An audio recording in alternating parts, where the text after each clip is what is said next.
Nav šaubu, ka situācija lauksaimniecībā arī nav viegla. Tomēr vai tā ir tik smaga, ka zemniekiem ar savu traktoru tehniku ir jādodas ielās? Nacionālā apvienība saistībā ar elektrovilcienu krīzi un Latvijas pasta paziņojumiem prasa par nozari atbildīgā ministra Kaspara Briškana demisiju. Vai arī zemnieku protestu rīkošana ir daļa no opozīcijas partiju politikas? Tur divas tomēr nozares. Tad, ja runājam par lauksaimniecību, ja? Es, protams, neesmu ne zemnieks, ne lauksaimnieks, bet man ir pazīstami zemnieki, un viņi man ir izkratījuši sirdi. Tad divos vārdos. Kādreiz bija tā, ja jums ir 100 hektāru zeme, ir platība maksājums. Un jūs tur, es nosacītu, 100 eiro par 1 hektāru, tad jums ir 100 hektāri, 10 000 jūs saņemat. Pēc tam ieviesa, ka jābūt nopļautam. Tad no tiem 10 000 jūs iztērējat nosacīti 3 000, nopļaujat, jūs saņemat 10, iztērējat 3, jums paliek 7.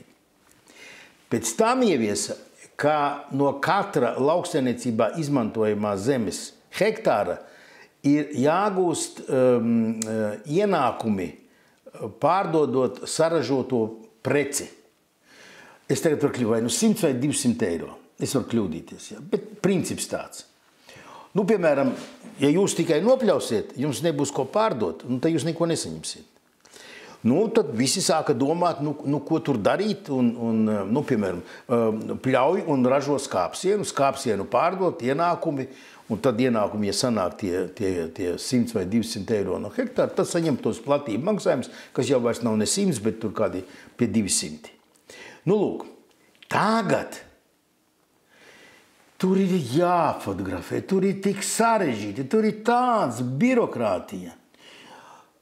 To gan pieņēma, man liekas, Gerhards Šmits no apvienotā saraksta bija ministri. Ja? Tas ir absolūts vājprāts. Tas ir neiedomājams idiotisms. Un, protams, kad tagadējā ministra pienākums ir to visu atcelt, bet viņi jau to saskaņojuši ar Eiropas komisiju. Viņi tur atrunājas, ka tur Eiropas komisija tāda, ka Eiropas komisija šitāda. Mana pieredze ir tāda. Ja Latvija uzguļ jautājumam, to var ātri atrisināt. Ierēģi, bet tur ir Eiropas komisārs attiecīgs, un ja ar viņu konkrēti runā premjere, tad tas jautājums 100% atrisinās, pēc tam ļoti ātri. Ļoti ātri. Un tā tālāk. Beigās jūs jau varat uzlikt veto kādam Eiropas Savienības lēmumam, budžetam, piemēram. Jo jums neņem vērā jūsu vajadzību, kā maksāt atbalsta programmu lauksaimniekiem. Bet es domāju, ka Krauzem tas jautājums ir jāuzsina. Jā. Tas, kas tur bardaks bija, tam pret to vajadzēja protestēt. Kāpēc neprotestēja, ka to ieviesa? Tas ir labs jautājums. To ieviesa 2000, es domāju, ka kāds 20. 21. gads. Tas nav ne vakar, ne aizvakar. Kāpēc tad neprotestēja? Tā kā tas, ka tur apakšā ir politiskās opozīcijas aktivitātes, to varētu tā teikt. Bet viņi izmanto tiešām tos trūkumus, ko tagadējā politiskā opozīcija, kad viņi bija pozīcijā un viņiem bija zemkopības ministrs, iedēja tos vanskarus. Saprot? Bet to smirdoņu tagad viņi adresē uz tiem, kas to vanskaru neiedēja.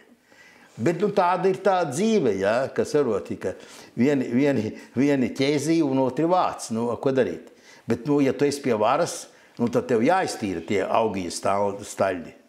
Tā kā, Krauzem jāstrādā, bet, protams, Krauzem viens pats tur ir jautājumi, ko nevar atrisināt, tie jārisina ir Siliņai. Tur tā problēma ir tāda, kad vienotībai šis jautājums ir dziļi vienaldzīgs. Paskaties, cik Siliņa jau ilgi strādā, viņa nav tikusies pat ar lauksaimniecības organizācijām. Viņai to vajadzēja paklausīties. Pirms vēlēšanām es arī tikos ar viņiem, un arī meža tur organizācija. Tur ir ļoti, ļoti svarīgas un atbildīgas lietas, kas jārisina valdībai. Un viņas var izsināt tā, un var izsināt gudri, un var izsināt stulbi. Jo, piemēram, tur bija taisīt tāds pētījums par biotopu. Un ja un ja pieņem lēmumu, ka visi biotopi tie jāaizsargā, man liekas, ka es varu kļūdīties, man liekas, ka apmēram 1/3 no mežiem tika izņemta no saimnieciskās aprites. Tāpēc, ka tur aug kaut kāda puķīte. Rietumi izcirta savus mežus, tur nevilka nekas neaug. Un tagad viņi taisa no mums botānisko dārzu. Lai visa Eiropa izskatītos zaļa salīdzinot ar Saudārābiju.